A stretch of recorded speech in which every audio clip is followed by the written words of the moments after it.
We got good competition going. Boys are battling. What are your thoughts? Was disappointed that Anthony had that play. What play? Whose fault was it? What should happen? This is on the quarterback. Freaking right tackle. This is on right the there. No, I read from Connor, and I read from a lot of people on the internet that this was not on this entire. Can I speak from outsider who doesn't have the highest football IQ on earth, but been very lucky to be in a lot of rooms where it happened. So I think by osmosis, I've picked it up. This is something that if you were to play a lot of football, you would know, hey, this is the guy. And then this is potentially 30, 40-yard gain as opposed to dislocated pinky. That's certainly close. Yes. He's still on you. Yes. But that thing, he's still taking a hit, probably falling down, if I had to guess. Yes. But that is going to the running back and going, right? And that's just something that, just naturally comes whenever that type of shit starts taking place. Am I reading it accurately? Yeah, so let's nerd out a little bit here. So Let's do it. This is it's 2nd and 10, okay? This is a relatively basic pass protection concept. It's only 5 people blocking, so the running back has no responsibility. The guard, the left tackle, left guard, and the center are responsible for the left defensive tackle, the left defensive end, the Mike linebacker, so the guy that is standing on in between the hashes, not him, Boom. him, they're responsible for him, and then the nickel defender, okay? The nickel. Okay. Go to the yep. So there's 4 guys there, right? You got the nickel, the defensive end, the defensive tackle, and the Mike linebacker. The center, left guard, and left tackle are responsible for 3 of those 4. Whatever 3. It doesn't matter what of the 3. If any 3 of that 4 come, they're protected. If 4 come on that side, that's on the quarterback, okay? And that's why when Anthony catches it, if you guys play it, Anthony catches it, Anthony just stares left because he's thinking the nickel might be a pressure guy. Because looking over your right shoulder, Pat, that safety's right there.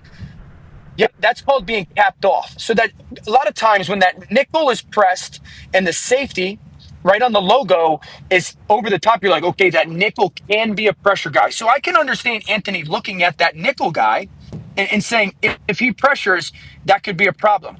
The problem starts backside. Rewind it. Okay, so now right guard, right tackle. They're responsible for right defensive end, right defensive tackle, and that backside linebacker. Any 2 of those 3. Any 2. So if any 2 come, we're protected. If all 3 pressure, that's a problem. Now what happens is you teach your offensive tackle. If that linebacker triggers, he's closer to the quarterback than the defensive end. Jeez. MDM, most dangerous man, he's probably saying. Yeah, which is normally the inside guy. Yep. Yeah, closest, easiest pass to the QB. Yes. Yes. Got it. Okay. Yes. Most dangerous guy. That's called a squeeze. So that tackle's doing the right thing, and quarterback has to know. Then defensive end is unblocked. So the simple part of that is yes, that's on the quarterback. I do think it's just hard. The quarterback has to see both sides here, right?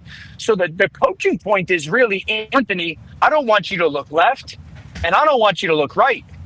I need you to see down the field and feel the color on either side. Feel that. So while I understand Anthony's telling me, I know my left is a problem, he's also telling me, I don't think my right is. And that's where, as a coach, you would have to sit there and go, I got to trust you to be able to handle this. Yeah. And my reps, comparison right? has been this.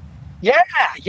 And know what every snap, there's a problem. Every snap, there is a problem. And you have to know the answer to that problem. Every single snap. And my comp has been this, guys.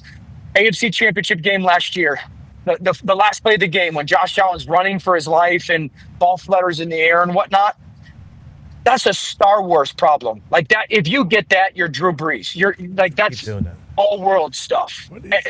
This one, if you're going to start in the NFL and it's 2nd and 10, you gotta be able to know what that problem is and what the answer is. Okay, well, hopefully this will be a learning lesson. I appreciate that he bounced up. Okay, he wasn't out. He's been practicing. He had a dislocated pinky. It was ugly. They fixed it. He moves on. Hopefully this is something he can continue to learn from.